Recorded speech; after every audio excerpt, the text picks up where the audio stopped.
Hello, everyone. Welcome to episode 245 of Manage the Wild. I'm your host, Nick Madsen. How many animals are on the landscape? I've heard more arguments and fights about how many animals are on the landscape.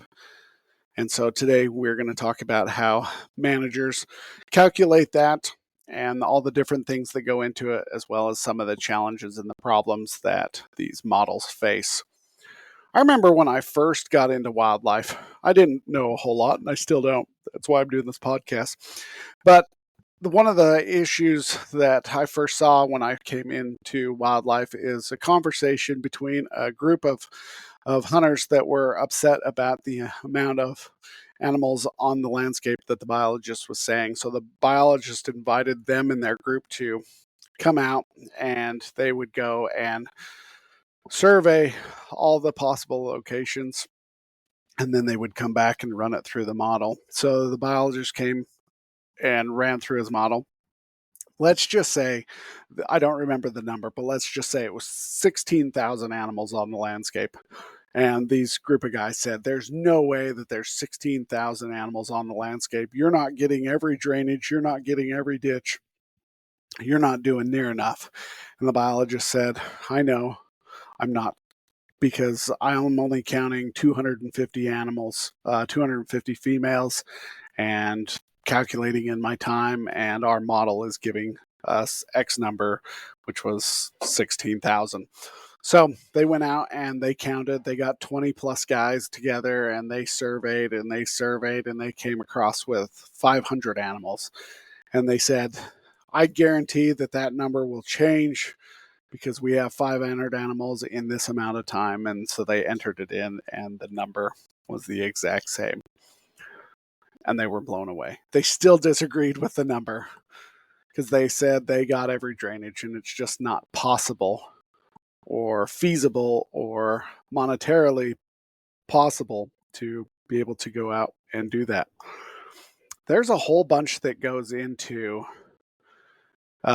these different types of surveys. Abundance surveys are one of the most difficult things, in my opinion, to get correct, just because the amount of issues that you come across that can be introduced. So all models are wrong, but some models are more correct than others. Abundance models help you calculate your population. They are the best way to understand how large of a population you have. It's important to know whether if your habitat in your unit can contain 3,000 elk, and your model says it has 4,000, then you've got some problems. Or if it says you got 2,000, then you have some different strategies for managing a unit. But you need to understand how large your population is. It's going to give you population trends. It's going to let you know from year to year if your population's going up, if your population's going down, and it's going to directly lead into your management decisions. Are the hunting permits, do I have enough elk tags, bull tags out there? Do I need to start instituting a cow hunt or a doe hunt because the population's over objective? It's also going to help you understand how your bears and cougars are doing. Now, this one's a little more difficult because these animals are harder to manage because they're harder to understand their abundance across the landscape. And wildlife agencies and nonprofits are always going to battle back and forth about whose data is better. They're always going to say, based upon their models, that there's less animals on the landscape, and the Division of Wildlife is saying, well, this is what we're coming up with, and they're saying, no, we got 500 less. There's going to be problems there, but it's going to let you know how to manage based upon if you're trying to preserve your habitat and maximize opportunity, as well as just make sure the overall species is doing well. The area that I live in has a small population of mountain goats, and you want your abundance counts to be accurate, or as accurate as possible, because if you overharvest, you put that population into a decline, which it's already gone through, and it could potentially wipe out the population.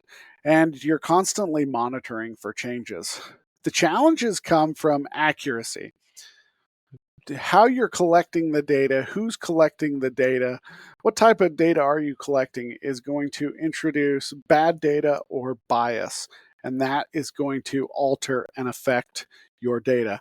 What I mean by bias, let's say you have a unit and half of the unit has all the deer, and you're sampling only half the unit, and you're showing a really high abundance in one drainage. You go in there and you count all of your animals in one area, you're going to show that you have higher amount of animals across the entire landscape than you do if you had randomly sampled a high one as well as a low one. It's going to distribute it out, that data out better, and say you have less animals on the landscape versus if you're only going to those high visibility areas. The other issue, surveys are expensive. You're either flying, which is expensive, plus the man hours, or you're down on observing with glasses, driving roads, constantly getting out there. And again, that requires a lot of time, and time is money, and it requires a lot of manpower. And so that's some of the challenges. Another challenge with abundance counts is population dynamics. Is the population in the middle of a migration from higher to lower areas? Are they in the middle of reproduction, so you're getting your counts on less females because the females have gone into hiding? And then are there external threats such as cattle drives? If you go into an area to expect to do a survey, you're flying over an area and you're hoping to do a survey, and all of a sudden they're in the middle of a cattle drive or a sheep drive. Or is there a big Bear Lake 100 race going on with 1,100 participants? All of these factors you need to take into a play because they are all creating problems for your data. And then weather conditions, seasonality, those issues can affect the way you're going to collect your data. There's a whole bunch of things out there to improve abundance models, technology, whether it's drones, camera traps, or different type of equipment, as well as improving your mathematical models, taking into account more of the factors that could be affecting it. Statistical methods, the way you do your stats, the way you go about your sampling can also have an effect. Now, I am no statistician. I am no mathematician. I took a stats class. I've only ever taken one stats class, and I took it in college. And the last week of college, as I was going, I met with the professor before the final, and she came to me and she said, "Hey, I'm excited that you're going to be taking my class next semester." And I said, "Well, I'm only supposed to take this class once." And she said, "It looks like you're going to be taking the class again." For some unknown reason, I blew away the final, passed it with flying colors, ended up being able to pass the class. It was my worst grade of my college career. I don't understand stats. I just know that you can sample different subsets, get different answers. That's about all I know. But understanding those statistical methods and how you implement them can have long-term effect.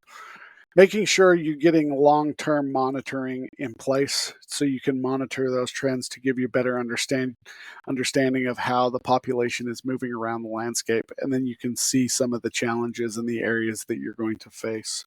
But abundance and calculating abundance, one of the main issues that I see in calculating abundance is this thing they call detection probability. If you are flying over a landscape or you get out of your truck and you are glassing across a landscape, detection probability is what they are helping them understand how many animals they think you should have seen based upon what you did see.